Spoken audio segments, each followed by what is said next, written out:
네, 여야가 어제 국회 본회의에서 노란봉투법을 비롯해 안건 처리 문제를 놓고 정면 충돌했습니다. 정치권에서는 극우 논쟁이 격화하고 있는데요. 두 분과 정치권 소식 짚어보겠습니다. 김장수 여의도연구원 부원장, 장현주 민주당 법률위 부위원장 두 분 모셨습니다. 어서 오십시오. 안녕하세요. 안녕하십니까? 자, 먼저 어제 본회의 이야기부터 해보겠습니다. 여야가 한마음으로 통과시킨 건도 있었지만 다수의 건은 여야의 극한 대립 속에서 야당 단독으로 처리가 됐습니다. 일단은 두 분 어제 본회의 상황 어떻게 보셨는지 전반적인 총평 듣고 또 세부적인 내용 하나씩 따져보도록 하겠습니다. 지금 이제 민주당이 저는 이번 이재명 대표 이후의 민주당은 그전의 민주당하고는 많이 달라졌고 문재인 정부 때의 민주당보다도 더 많이 달라졌다 이렇게 보는데요. 물론 문재인 정부 때 여당이기도 했지만 지금은 어떻게 보면 이게 뭐 법률안을 만들어서 뭐를 바꿔보자는 것보다는 계속 윤석열 정부나 윤석열 대통령한테 독재, 폭주 이미지를 씌우려고 하는 게 아닌가. 그러니까 국회가 어떻게 보면 뭐 정쟁의 장으로 완전히 변했다 이렇게 보고 있습니다. 정쟁의 장이었다라는 총평 한마디 해주셨는데 어떤 말씀하시겠습니까? 전 국민들께서 바라시는 모습은 아닐 것 같습니다. 국민들께서는 당연히 국회에서 여야가 협치하는 모습도 보고 싶을 것이고 통합을 만들어가는 그런 과정도 보고 싶으실 텐데요. 사실 야당으로서도 민주당으로서도 당연히 여야의 협치 그리고 여야의 합의 하에서 이런 법안들이 부의가 되고 뭐 패스트트랙 지정이 되고 이랬다면 더 좋았을 것 같습니다. 그래서 아쉬움이 남기는 합니다. 그러나 야당으로서 또 해야 될 일들은 해야 될 일인다라는 생각들도 있는 것이고요. 어제 뭐 노란봉투법이라든지 그리고 이태원 특별법 같은 경우에 통과된 것이 아니고 일단 부의가 되고 그리고 신속 처리 안건으로 지정이 된 것입니다. 이제부터 또 시작인 것이고요. 이제 여당과 협상할 수 있는 여지는 아직도 남아 있다고 생각이 듭니다. 여당에서는 집권 여당으로서 좀 더 책임 있는 자세로 노란봉투법에 대해서 반대하신다면 반대하는 수정안을 좀 내주셨으면 좋겠고 이태원 특별법에 대해서도 그러면 이 법안을 반대하시는 대신에 어떤 대안을 좀 내놓아 주신다면 국회에서도 협의도 되고 그리고 또 국민들을 위한 법안을 만드는 모습을 좀 국민들께 보여드릴 수 있지 않을까라는 생각도 듭니다. 네, 알겠습니다. 지금부터는 하나씩 좀 따져보도록 하겠습니다. 일단 가장 많이 회자가 됐던 게 노란봉투법인데 이게 어제 본회의에서 부의가 됐습니다. 다시 말해서 본회의에서 이제 안건 심의가 가능해진다 이런 의미인데 그렇다면 이제 부의가 됐고 앞으로의 상황 어떻게 전망을 좀 하시는지 최종 문턱까지 넘을 수 있을까요?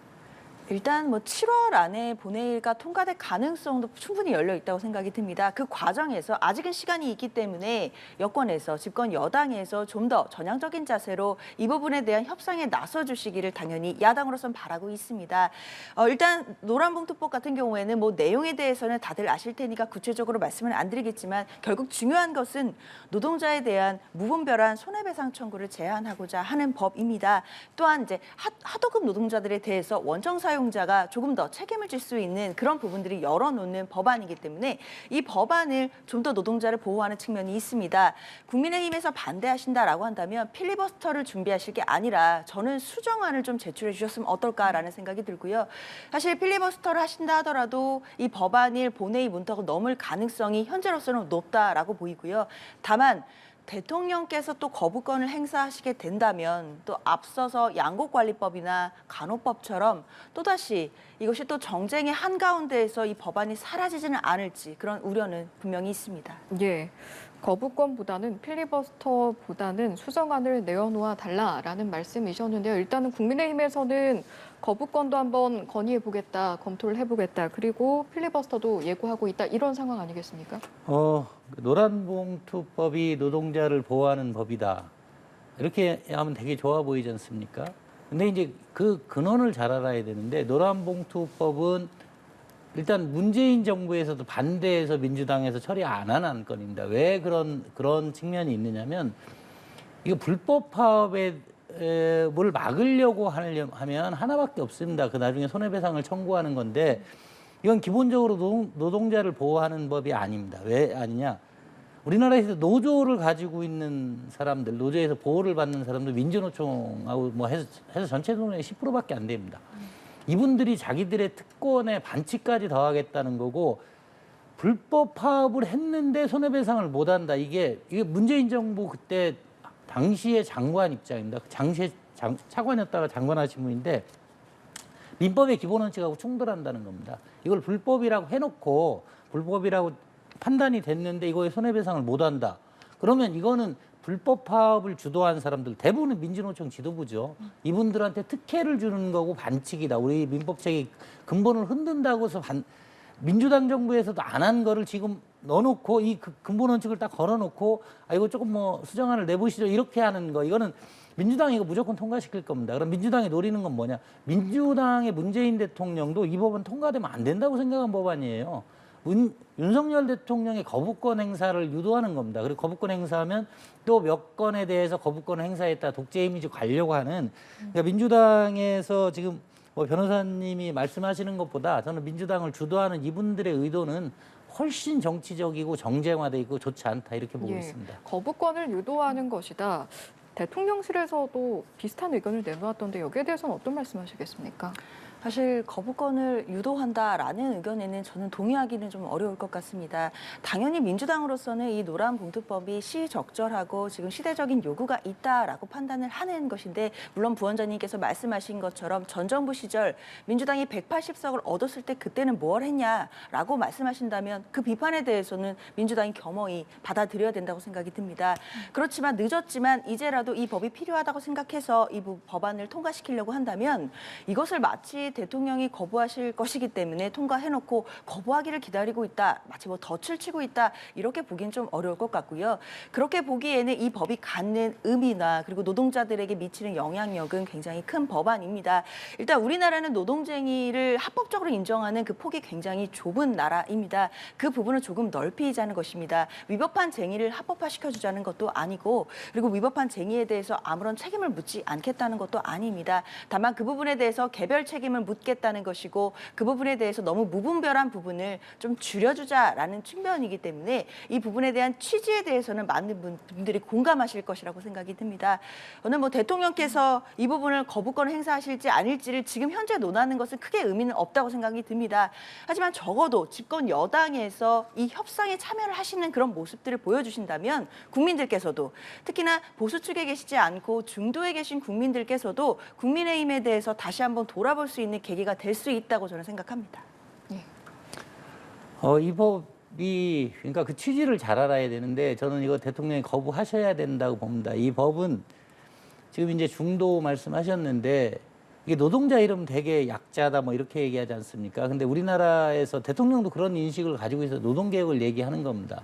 그러니까 노동자라고 다 같은 노동자가 아니고 지금 민주노총의 이 노조를 가지고 있는 10% 특히 불법 파업을 하는 10%는 그 뭐 유엔이나 IMF 다 인정하는 겁니다. 지나치게 특권과 반칙이 많다. 그리고 그게 노동시장을 왜곡시켜서 비정규직이나 자영업자들한테 엄청난 손해를 끼치고 있다. 이게 인식입니다.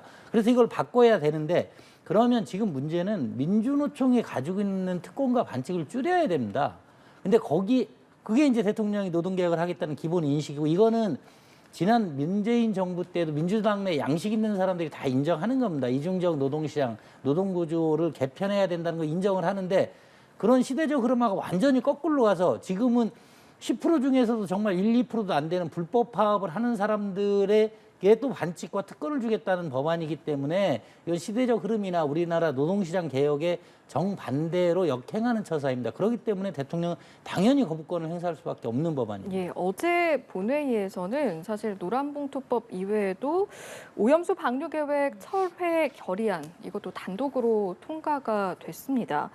사실은 근데 오염수 관련 공방이 뭐 하루 이틀의 일은 아니고 계속해서 지금 여야 공방 이어져 오고 있었잖아요. 당장 오늘도 또 규탄대회가 있었고 민주당의 규탄대회가 있었고 또 국힘은 여기에 대해서 선동이다라고 나서고 있고요. 제가 궁금한 건 이겁니다. 이런 일련의 상황들을 보면서 여론은 어디로 마음이 움직이고 있을까? 어떤 의견 가지고 계십니까? 일단 이제 저는 이게 이제 뭐 정치를 하는 사람들은 다 압니다. 어떤 프레임을 딱 씌웁니다. 오염수 뭐 건강에 위험하다. 그러면 그건 되게 뭐 흔히 얘기해서 선동하기는 되게 쉽습니다. 근데 그 선동이 과학적 사실이 아니라는 걸 밝히기는 되게 어렵습니다. 그리고 이제 어느 나라 같은 경우는 이제 선동에 잘 넘어가죠. 근데 저는 민심 흐름하고 관련돼서 그래도 고무적이다 이렇게 보는 게 있습니다. 예를 들자면 2008년에 이제 광우병 그걸로 이제 이명박 정부 초기를 엄청 흔들었습니다. 그 다음에 사드 배치 가지고 정말 그 사드 배치가 전자파가 어느 정도 나오는지 그런 것도 평가도 정확하게 하지 않고 어쨌든 이제 미국하고 우리의 동맹에서 이제 중국을 견제하는 문제에 상당한 손실을 끼쳤죠. 그런 거에 비하면 지금 이 민주당이 주도하는 장애 집회에 저는 뭐 민주당이 계속 동원령 내리고 그런다 그러는데 일반 국민들이 별로 그렇게 예를 들자면 광우병 때나 뭐 사드 때만큼 호응하지는 않는 것 같아요. 그래서 물론 지금도 선동은 쉽습니다. 야, 국민 건강에 영향을 준대. 이거 100% 안전하지 않으면 안 해야 되는 거야. 이렇게 얘기를 하지만 그래도 지금 어느 정도 국민들이 이렇게 균형점을 찾기 시작했다는 거는 예를 들자면 민주당의 비과학적인 선동에 방어막들이 생기기 시작했다. 그런 면에서 저는 고무적이라고 생각하고 있습니다. 예. 저는 그럼에도 후쿠시마 오염수 방류에 대해서는 많은 국민들이 불안해하시는 것도 사실이라고 생각이 듭니다. 그런데 그 불안의 원인이 과연 이제 민주당의 뭐 이른바 괴담, 뭐 이른바 선동 이런 것 때문일까요? 저는 만약에 집권 여당에서 지금 국민들의 불안함을 민주당의 어떤 주장 때문이다라고 생각하신다면 그 원인을 잘못 파악하고 계신다고 생각이 듭니다. 왜냐하면 우리나라 국민들은요 오히려 정치인들보다 더 많이 아십니다. 지금 많은 정보들을 직접 접하시고 직접 검색해 보시고 직접 이 위험성에 대해서 이 과학적인 분석에 대해서 다 먼저 알고 계시는 국민들이 많으시거든요. 그렇다고 한다면 국민들께서 불안해하시는 건 민주당 때문이 아니라 오히려 정부의 어떤 소극적인 대책 그리고 과연 정부가 일본의 이 오염수 방류에 대해서 어떤 대책들이 있는지에 대해서는 아직 눈으로 명확하게 보기가 어렵기 때문인 것 같습니다. 결국에는 정부에 대한 불신도 그 기저에 있다라고 보겠는데요. 물론 정부에서는 후쿠시마 오염수 방류에 대해서 뭐 매일 브리핑도 하고 여러 가지 나름대로의 대책도 세우고 있겠지만 국민들께서 체감하실 때는 국민들의 그 불안을 덮어줄 만큼의 어떤 그런 체감도는 부족하다고 생각이 듭니다. 그러면 그 원인을 정부가 미흡한 부분에 대해서 좀 찾아야 할 것이지 이 부분에 대해서 국민의 불안을 대변해서 여당을 견제하고 그리고 대통령실을 견제하고 있는 야당에게 책임을 지우는 것은 저는 본말이 전도된 것이라고 생각이 듭니다. 예, 저희가 본회의를 기점으로 해서 여러 가지 이야기를 나누고 있는데 공교롭게도 어제 본회의에서는 이 사안도 논란이 됐어요. 국회 부의장 김영주 국회 부의장이 이제 일본 여행 계획을 지인과 문자로 나누고 있었는데 이 장면이 포착이 된 거예요. 그런데 그렇습니다. 또 어제 공교롭게도 통과된 그런 안들이 있다 보니까 국민의힘에서는 지금 사퇴 이야기까지 나오고 있습니다. 네. 어떤 말씀하시겠습니까? 저는 뭐 충분히 비판할 수 있고 국민들께서도 비난하실 수 있는 지점이라고 생각이 듭니다. 말씀 주신 것처럼 부의장님이시고 그리고 어제 본회의장에서는 오염수 방류 계획 철회 결의안도 통과가 되고 있었습니다. 그 상황에서 뭐 일본 골프 여행을 계획하는 듯한 그런 문자가 휴대폰에서 왔다 갔다 하는 것이 기자에게 찍힌 뭐 그런 사건인데요. 그 문자 내용들을 이미 보도가 많이 되고 있어서 국민들이 다 확인을 하고 계십니다. 사실 일본 여행 가실 수 있는 거고 뭐 여행 계획 세울 수 있는 거겠지만 그 장소와 시간이 본회의장이었다는 것, 그리고 그 결의안이 통과되고 있었다는 것, 그리고 어제 본회의 안건에는 굉장히 중요한 민주당으로서는 나름대로 사활을 걸고 있는 여러 법안들이 있었다는 것, 이런 부분들을 생각해 본다면 당연히 부적절한 처신이었다고 생각이 듭니다. 이 부분에 대해서는 아마 부의장께서 조금 더 국민들께 국민 눈높이에 맞는 해명이 저는 있어야 되겠다라는 생각이 듭니다. 예. 국민의힘 입장은 어떤 걸까요?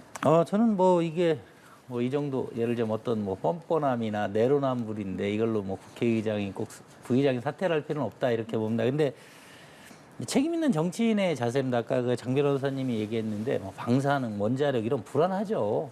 근데 책임 있는 정치인의 자세는 예를 들자면 이제 미국 같은 경우는 흑백 차별이 있었어요. 그 백인들 입장에서는 당연히 흑인들이 좀 편견을 가질 수 있고 그리고 어떤 건 불안합니다. 그렇지만 이게 이제 좀 국제적 상식과 규범 내지는 과학적인 걸 가지고 국민들이 불안해하니까 우리가 이걸 대변한다면서 자꾸 불안을 선동하고 더 유포시키고 막상 또 이 원자력 하시는 분들이 민주당에 공식적인 토론을 요청했잖아요. 그건 또 안 하세요. 그러니까 국민의 불안을 대변한다는 게 어떻게 보면 상당히 옳은 얘기지만 책임 있는 정치인의 자세는 그거를 자기들이 최대한 전문성을 가지고 밝힌 다음에 이거는 국민을 설득할 건지 아니면 국민의 요구를 들을 건지를 판단해야 되는데 제가 광우병부터 일련의 민주당 행태는 국민들의 불안을 악용한다 이런 혐의를 지울 수가 없어요.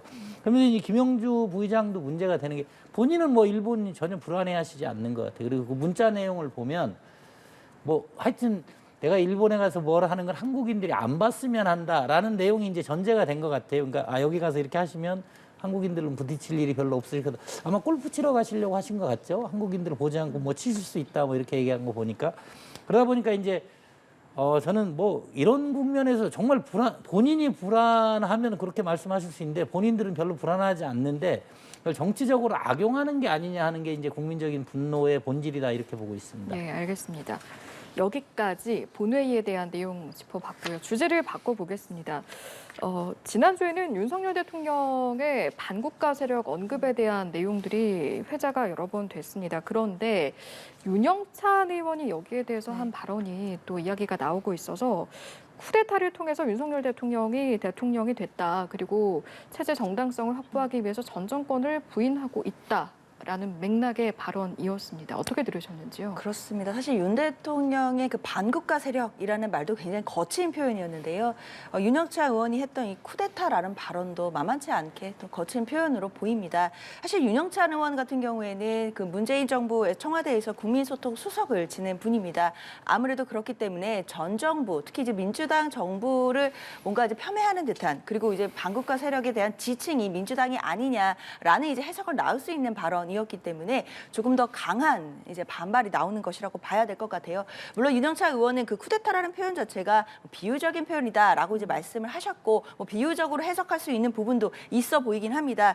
그러나 이제 윤영찬 의원이 그동안 보여주셨던 이제 언행 같은 경우에는 굉장히 좀 온건하시고 좀 온건한 언어를 좀 쓰시는 분으로 좀 평가를 받으시는 분인데 이런 거친 언어가 나왔다는 것 자체는 결국 윤석열 대통령이 썼던 그 반국가 세력이라는 단어 자체가 그것이 상징하는 의미라든지 그리고 전 정부에서 몸을 담았던 사람으로서 도저히 이 부분에 대해서는 강하게 반발하지 않으면 안 되겠다라는 문제의식이 강했던 것 같습니다. 그렇기 때문에 또 이낙연 전 대표도 마찬가지로 윤석열 정부에 대해서 그리고 윤석열 대통령의 이번 발언에 대해서는 강하게 규탄하는 그런 성명들이 나오고 있는데요. 뭔가 발을 맞추는 기조들이 보이고 있고 사실 반국가 세력이라는 이야기 자체는 뭐 문재인 정부나 뭐 민주당을 지칭하지 않았다라고 하더라도 대통령께서 쓰실 만한 표현은 좀 아니지 않나라는 측면에서 아쉬운 마음이 있습니다. 예, 선제적으로 나온 강한 표현에 대한 강한 반응 반박이었다라는 맥락의 말씀이셨습니다.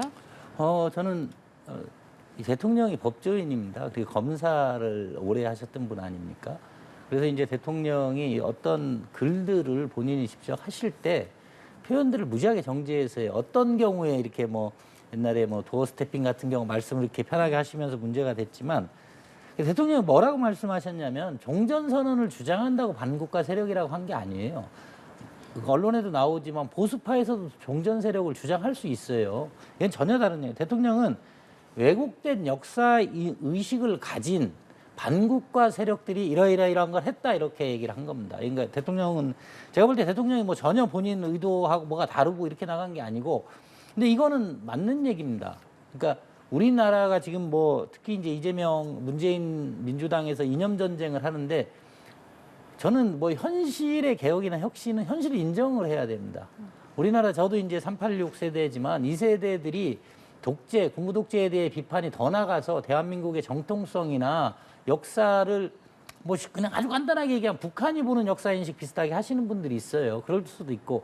근데 그분들이 물론 이제 생각이 좀 바뀌었겠지만 저번에 문재인 정부 같은 경우는 이게 386 전대협 청와대라고 했을 정도로 전대협 총학생회장 출신들이 많이 들어갔고 지금 민주당에 많아요. 근데 그분들의 역사 인식이나 어떤 발언, 정치적 행태에서 이 부분들이 완전히 걷어내지지가 않았어요. 그래서 대통령께서 하신 말씀은 종전선언을 주장하는 게 반국가 세력이라는 게 아니고 반국가 세력들이 종전선언을 주장하고 있다는 지점을 그 더군다나 행사가 이제 자유총연맹이었다 보니까 예. 대한민국 정통성을 강조하는 분들이 모인 행사였고 근데 이걸 외국에서 또 쿠데타까지 이렇게 얘기를 해요. 저는 그래서 윤영찬 의원이 합리적이고 뭐고 간에 민주당 분들은 왜 이렇게 자꾸 이렇게 사실을 왜곡하는데 익숙하냐 그 점을 좀 지적하고 싶습니다. 예, 알겠습니다. 그런가 하면 이번 주에 주목을 받았던 소식 또 있었습니다. 사실상 첫 개각이 이루어져서 주목을 받았는데 벌써부터 또 두 번째 개각 이야기가 나오고 있습니다. 다음 예. 달 중순쯤으로 전망이 되고 있거든요. 예. 관전 포인트가 있다면 어떤 게 있을까요? 지금 이제 이동관 방통위원장 얘기하지 않습니까? 근데 이제 대통령이 인사하는 원칙이 있는 것 같습니다. 대통령은 이제 방통위의 핵심을 지금 흔히 공영방송이나 뭐 방송의 편파성을 심각하게 생각하시고 그 부분에 이제 그 부분을 잘하는 사람이 정확하게 바꿔줘야 된다. 이래서 이등관 톡부는 이제 그 분야에서 이제 최고의 우리 당 주변에서 우파 진영에서 최고의 전문가이기 때문에 뭐 몇 가지 그래서 더 반대가 더 심한 것 같은데 아마 이동관 특보를 임명해서 방송 개혁을 확실하게 하겠다라는 의사가 확실하게 나올 것 같습니다. 예. 예, 산자부, 행안부도 지금 가능성이 있는 부처로 거론이 되고 지금 앞서 언급해 주셨던 방통위원장 관련해서 지금 이야기가 계속 나왔던 것처럼 이동관 특보가 임명이 될 것인가 이게 아무래도 초미의 관심사인데 네, 어떤 의견 가지고 계신지 궁금합니다. 사실상 이동관 특보가 내정돼 있다는 얘기는 정가에서 많이 흘러나오고 있습니다. 물론 발표가 나봐야 알겠지만 뭐 이동관 특보가 방통위 위원장으로 내정이 될 가능성이 지금으로서는 굉장히 높아 보이는데요. 이렇게 된다면 또 여야 간의 또 갈등의 도화선으로 작용될 수밖에 없을 것 같습니다. 그 청문회를 앞두고 굉장히 많은 공방이 있을 것으로 보이고요. 특히 이동관 특보가 가지고 있는 여러 가지 의혹들 중에 자녀의 학폭 은폐 의혹이라든지 그리고 언론 장악을 하고자 했던 그 문건 의혹들이 있습니다. 그런 부분에 대해서 청문회에서 굉장히 크게 격돌이 붙을 것으로 예상이 되고요. 그렇기 때문에 여권에서도 이동관 특보를 내정하는 것이 맞냐에 대해서 굉장히 회의적인 시각도 있는 것으로 알고 있습니다. 대통령실에서 어떤 선택을 할지 모르겠지만 이 청문회 자체는 여야의 또 다른 정쟁의 수단이 될 것 같아서 그 부분은 벌써부터 우려스럽긴 합니다. 예, 마지막으로 이 내용 짚어보고 대담 마무리하겠습니다. 이낙연 전 대표의 귀국 후 행보 계속해서 관심을 좀 받았는데 이재명 대표와의 첫 만남은 언제가 될 것인가 그리고 만나는 것에서 나아가 화학적 결합이 가능할 것인가 이거 계속해서 관심을 받고 있거든요. 저는 빨리 만나야 된다고 생각합니다. 다만 이제 만나는 데도 순서가 있기 때문에 이낙연 전 대표로서는 봉하마을 그리고 이제 양산의 평산마을까지 들린 후에 이재명 대표와의 어떤 회동을 할 가능성이 높아 보이는데요. 일각에서는 그 두 분의 어떤 신뢰 회복이 전제되어야 되는 것이 아니냐라는 이야기도 나오고 있습니다. 그러나 저는 그 신뢰 회복이라는 말이 참 추상적이라는 생각이 들거든요. 무엇을 했을 때 신뢰 회복이 된다는 것인지 잘 모르겠습니다. 신뢰 회복을 정말 필요하다면 이른바 그런 것이 필요하다면 만나는 것부터 회동하는 모습부터가 신뢰 회복의 초석이 아니겠습니까? 그렇기 때문에 저는 그 두 분이 빠르게 만날 것이라고 생각이 들고 빠르면 7월 안에도 그 회동하는 모습을 볼 수 있을 것이라고 생각이 듭니다. 예, 한 걸음 떨어져서 보면 더 잘 보일 때가 있잖아요. 화학적 결합 가능할까요? 저는 안 된다고 봅니다. 그리고 지금 이낙연 대표가 귀국한 행보를 보면 지금 민주당에서 필요한 거는 왜 정권 재창출에 실패했고 이재명 민주당이 왜 위기인가에 대한 진단이 나와야 되거든요. 근데 이낙연 뭐 원래 다르다 그러는데 지금 뭐 이재명 2 같이 나와요. 윤석열 정부에 대한 비판만. 그래서 이재명 체제에 대한 전반적인 숙고와 그리고 쇄신 작업이 있어야 되는데 이재명 1과 이재명 2가 만난다고 뭐가 크게 달라질 것 같지는 않고 그게 화학적 결합이기도 힘들다 그런 생각을 하고 있습니다. 예, 여기까지 듣고 마무리하겠습니다. 오늘 이 시간은 김장수 여의도연구원 부원장, 장현주 민주당 법률 부위원장 두 분과 함께했습니다. 고맙습니다. 고맙습니다.